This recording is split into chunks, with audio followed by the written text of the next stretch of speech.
कि TDPL जो company है जो पूरे के पूरे इस धांधली में सेंटर पे है, इस कंपनी को किस बेसिस पे आपने वर्क अलॉट किया। खबर ये है जो सरकार ने कहा है कि इस कंपनी को बिना किसी टेंडर के केवल नॉमिनेशन के बेसिस पे इसको जो हमने वर्क अलॉट कर दिया।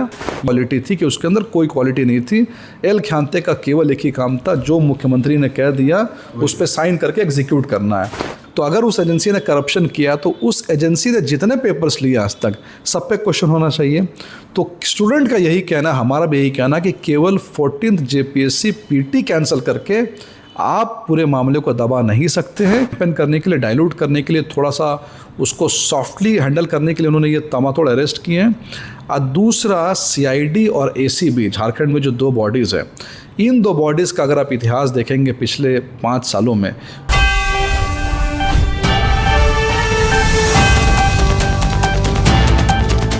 झारखंड में युवाओं का आंदोलन आज 18 दिनों से लगातार चल रहा है। JPSC और JSSC में जो गड़बड़ियां हैं उसकी जांच CBI से कराने की मांग हो रही है।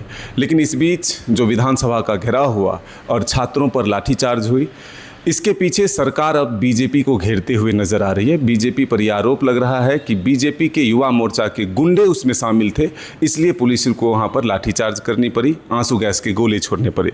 इस विषय पर बातचीत करने के लिए हमारे साथ मौजूद हैं बीजेपी के प्रवक्ता और नेता अजय शाह जी। अजय जी, ये जो आरोप लगा है कि सरकार छात्रों से बातचीत कर रही थी, समाधान की ओर सरकार बढ़ रही थी, लेकिन जो पीछे से सपोर्ट बीजेपी ने किया वही युवाओं को एक तरह से बहकाया है। देखिए, सबसे पहली बात हो कि भारतीय जनता पार्टी कौन सी पार्टी, एक ऐसी पॉलिटिकल पार्टी जिसको देश में आज सबसे बड़ी पॉलिटिकल पार्टी कहा जाता है, जिसके मेंबर्स इतने ज़्यादा हैं, इतने MLA से, तो जाहिर सी बात है अगर झारखंड में कुछ हो रहा है तो भारतीय जनता पार्टी भी उसमें इन्वॉल्व है। और जब भी जन मुद्दों की बात हो कि भारतीय जनता पार्टी उसमें इन्वॉल्व है, तो ये कहना कि अगर कोई स्टूडेंट भारतीय जनता पार्टी से जुड़ा होगा, थोड़ी देर के लिए मान भी लिया जाए, इसलिए उसको हम लाठी से पीटेंगे, तो ये अपने आप में जो है इलॉजिकल बात है। कि अगर भारतीय जनता पार्टी के उसमें कुछ कार्यकर्ता थे भी, ABP से जुड़े हुए कार्यकर्ता थे भी, तो इस कारण से हम उन पर लाठी चार्ज कर रहे हैं, बाकी स्टूडेंट्स पे ये दूर कहीं लॉजिक नहीं है।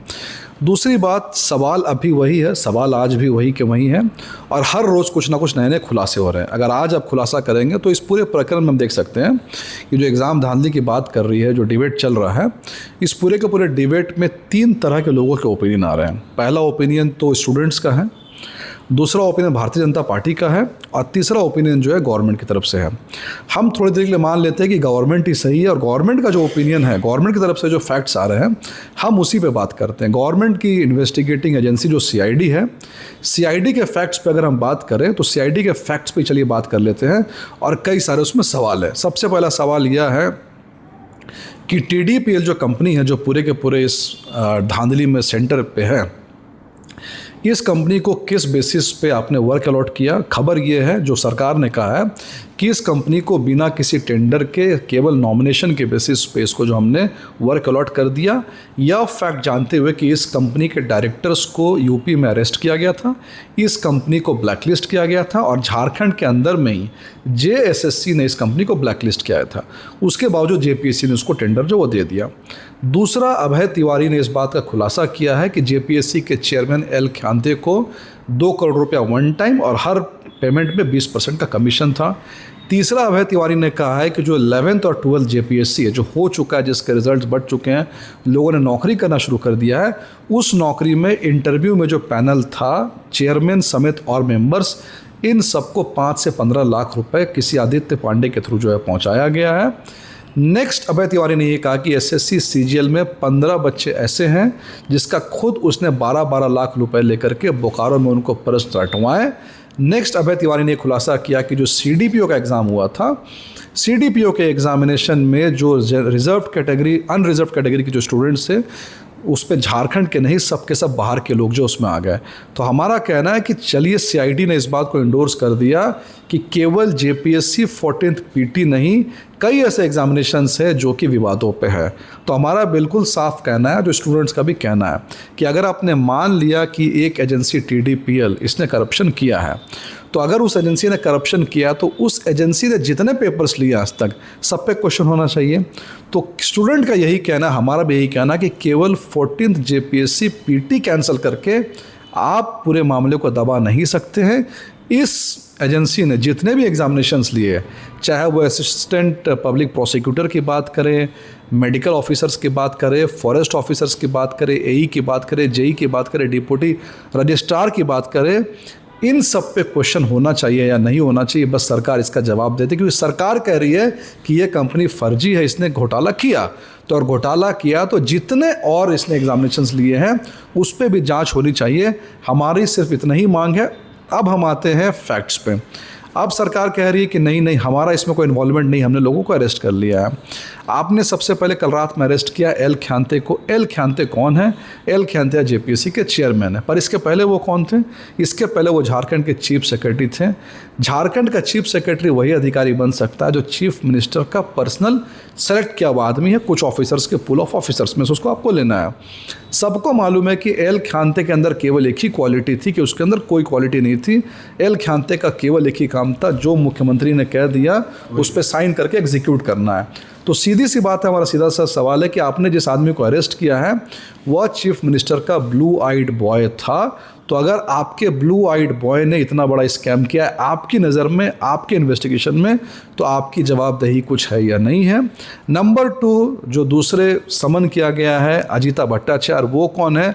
तो अजीता भट्टाचार्य जो है यहाँ के झारखंड मुक्ति मोर्चा के स्पोक्स पर्सन की वाइफ है, और अभय तिवारी ने बोल दिया कि आदित्य पांडे के थ्रू उनको भी पैसा जाता था। नंबर 3, जमाल अहमद जो है वो आलमगीर आलम के करीबी बताए जाते हैं। नंबर 4, जो अनीमा हासदा है वो मुख्यमंत्री की करीबी बताई जाती है। यानी जो लोग इस घोटाले में इन्वॉल्व है कहीं ना कहीं वो सब में लिंक है। और एक सबसे बड़ी बात, जो TDPL है, मतलब मैंने ऐसा पहला एग्जाम्पल सुना है पूरे देश में ललित मोदी के बाद में। TDPL ने स्टेशन रोड के पास में एक होटल को 1 साल के लिए किराए पे ले लिया था। यानी एक एजेंसी जिसको एग्जामिनेशन का जिम्मा दिया गया है वो स्टेशन रोड पे आती है, एक होटल को 1 साल के लिए किराए पे ले लेती है। कई छात्रों का मूवमेंट हो रहा है, लोग आ रहे जा रहे हैं, और रांची पुलिस को इसकी खबर नहीं है, ये कोई भी नहीं मान सकता। यानी पूर्ण रूप से इस पूरे गड़बड़ घोटाले में पॉलिटिकल पैट्रोनेज है, और बिना पॉलिटिकल पैट्रोनेज के नहीं हो सकता। इसीलिए हम कह रहे हैं कि CID का ये जो इन्वेस्टिगेशन है, ये इन्वेस्टिगेशन नहीं, ये अपने आप में JPSC जैसे स्कैम को दबाने के लिए एक कॉम्प्लीमेंट्री स्कैम है। तो ये जो अरेस्टिंग है या फिर जो इस्तीफ़ा हो रहा है सदस्यों का, सरकार क्या छात्रों के इस आंदोलन के दबाव में है इसलिए ये करना पड़ा? और जो CBI जांच की मांग हो रही है उससे पहले एक तरह से उसे रोकने की कोशिश है कि हमने अरेस्ट भी कर लिया, इस्तीफ़ा भी हो गया, TDL कंपनी पर कार्रवाई हो जाएगी, जो जांच है उसे 90 दिन में पूरे कर लिए जाएंगे। तो ये सब क्या है, इस तरह से मामला को डाइवर्ट करने के लिए किया जा रहा है? देखिए, स्टूडेंट का जो प्रोटेस्ट स्टार्ट हुआ है, स्टूडेंट के प्रोटेस्ट स्टार्ट होने से पहले 2 घटनाएँ हुई है। पहली घटना है जिसमें कि JPSC के मेंबर्स ने असिस्टेंट पब्लिक प्रोसिक्यूटर का जो रिज़ल्ट आया था उस रिज़ल्ट में साइन करने से मना किया। दूसरी घटना हुई कि JPSC के भी जो और एग्जामिनेशन थे, रिज़ल्ट आया, उसमें भी उन्होंने साइन करने से मना किया। तीसरा, इन्होंने JPSC PT का रिज़ल्ट जारी किया, और रिज़ल्ट जारी करने के बाद में कहा कि सिर्फ 22 दिन के बाद JPSC का मेंस होगा, और उसका कट ऑफ इन्होंने जारी नहीं किया। यानी सवाल लगातार जो है उठ रहे थे, संदेह के घेरे में हमेशा थे। और उसके बाद स्टूडेंट्स ने जब अनाउंस किया कि हम जो है प्रोटेस्ट पे उतरेंगे, तो इन्होंने जब भांपा कि ये जो प्रोटेस्ट है हो सकता है बहुत बड़ा बन जाए, तो प्रोटेस्ट को देखते उन्होंने JPSC मेंस को कैंसिल किया। और जब प्रोटेस्ट शुरू हो गया तो इन्होंने ताबड़तोड़ जो कार्रवाई चालू की। उदाहरण के लिए कल जब विधानसभा का घेराव हुआ तो विधानसभा के कार्रवाई के दौरान ही एल ख्यांते को जो अरेस्ट किया गया। तो ये जो पूरा का पूरा शिगुफा इनका दिख रहा है, ये 2 चीज़ों के लिए। सबसे पहला तो आंदोलन को डैम्पन करने के लिए, डाइल्यूट करने के लिए, थोड़ा सा उसको सॉफ्टली हैंडल करने के लिए उन्होंने ये ताबड़तोड़ अरेस्ट किए हैं। और दूसरा, CID और ACB झारखंड में जो 2 बॉडीज़ हैं, इन 2 बॉडीज़ का अगर आप इतिहास देखेंगे पिछले 5 सालों में, तो इन 2 बॉडीज़ का इस्तेमाल सिर्फ इसलिए किया गया है ताकि बड़े सफ़ेद पोश शहरों को बचाया जा सके। उदाहरण के लिए लीकर स्कैम झारखंड में हुआ। लीकर स्कैम के बाद में एक IAS अधिकारी पर 1 दिन में FIR हो जाता है, 1 दिन में प्रोसिक्यूट करने का परमिशन मिल जाता है, 1 दिन में अरेस्ट हो जाता है। ऐसा भी देश के इतिहास में पहली बार हुआ है, और उसमें साफ मालूम चल गया कि उनका मकसद केवल एक ही था, वो था सबूतों को नष्ट करना। अनुराग गुप्ता का उदाहरण ले लीजिए। अनुराग गुप्ता ने लीकर स्कैम में बतौर CID में, जब वो ये उस समय CID भी देख रहे थे, ACB भी देख रहे थे, उसके बाद उन्होंने क्या किया, कई सारे फाइलें जो लीकर स्कैम से जुड़ी हुई फाइलें थी उन फाइलों को अपने घर ले गए, कहाँ गायब कर दिया पता नहीं चला, जिसमें हमने आवाज़ भी उठाई थी।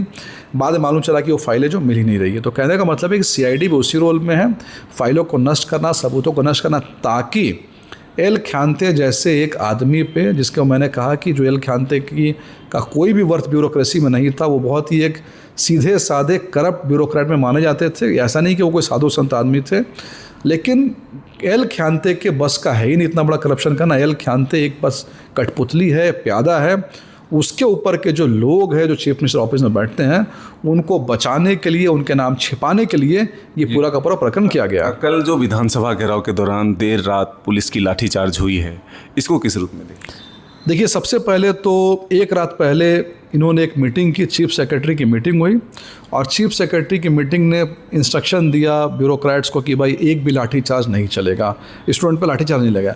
लेकिन बड़े मज़े की बात यह है कि ये बात सबको मालूम है कि चीफ सेक्रेटरी ने मीटिंग में ऐसे सबको कहा है। यानी ये जो चीफ सेक्रेटरी की मीटिंग थी, जिसमें सारे एसपी डीसी को इंस्ट्रक्शन दिया गया कि एक भी लाठीचार्ज गलती से नहीं होना चाहिए, ये कोई कॉन्फिडेंशियल मीटिंग नहीं थी, ये मीटिंग कोरियोग्राफ्ड मीटिंग थी, ताकि जानबूझ करके इस खबर को प्लांट किया गया कि हमने सरकार की तरफ से एकदम क्लियर इंस्ट्रक्शन दिया कि कोई लाठी जो है वो नहीं चलेगी। और बाद में वही हुआ जो होना था, लाठीचार्ज भी चले, टीयर गैस भी छोड़े गए, छात्रों को पीटा भी गया।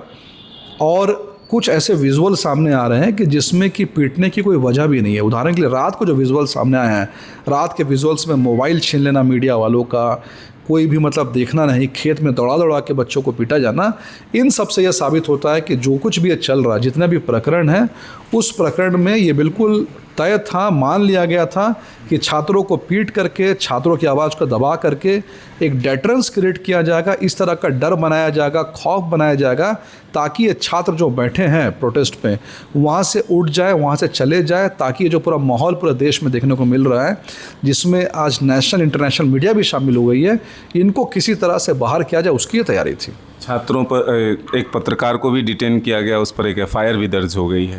एक पत्रकार को डिटेन किया गया, एफआईआर दर्ज किया गया। कुछ पत्रकारों के कल मोबाइल फ़ोन को छीना गया। यहाँ के जो सिटी एसपी है पारस राणा, साफ साफ विजुअल में देखा जाता है कि पत्रकारों को दौड़ाते हुए उनके मोबाइल को छीनते हुए दिखाई दे रहे थे। लेकिन वही होता है कि जब आप किसी चीज़ को बहुत ज़्यादा कर दे, एक्सेस कर दे, जितना भी छात्र सरकार ने कोशिश की मीडिया को दबाने की, सिविल एक्टिविस्ट को दबाने की, पॉलिटिकल पार्टीज़ को दबाने की, सक्सेसफुल नहीं हुए। आज हमारी मेमोरी में जो, अगर आप 6 साल को आप रिवाइव करेंगे, आप मीडिया के पर्सन हैं, तो आप देख सकते हैं कि 6 साल में पहली बार ऐसा हुआ है कि झारखंड की कोई खबर इस तरीके से नेशनल प्लेटफॉर्म पे इको कर रही है। और जो हम चाहते थे और जो छात्र चाहते थे कि उनकी आवाज़ जो है पूरे देश में गूंजे, लोगों के पास पहुँचे, वो आज सक्सेसफुल है। सरकार जितनी भी कोशिश कर ले, अब इसमें रिवर्स गियर नहीं है, आंदोलन आगे बढ़ चुका है और इनको इनकी भारी कीमत चुकानी पड़ेगी। तो आपने सुना किस तरह से झारखंड में छात्रों के आंदोलन को लेकर बीजेपी के प्रवक्ता अजय शाह ने अपनी पूरी बातों को रखा। छात्रों के आंदोलन लगातार झारखंड में जारी है। आने वाले दिनों में अब देखना होगा कि सरकार इनकी मांगों को कब तक मानती है। अपने सहयोगी दीपक के साथ मदन सिंह, डाई आर्ट्स न्यूज़, रांची।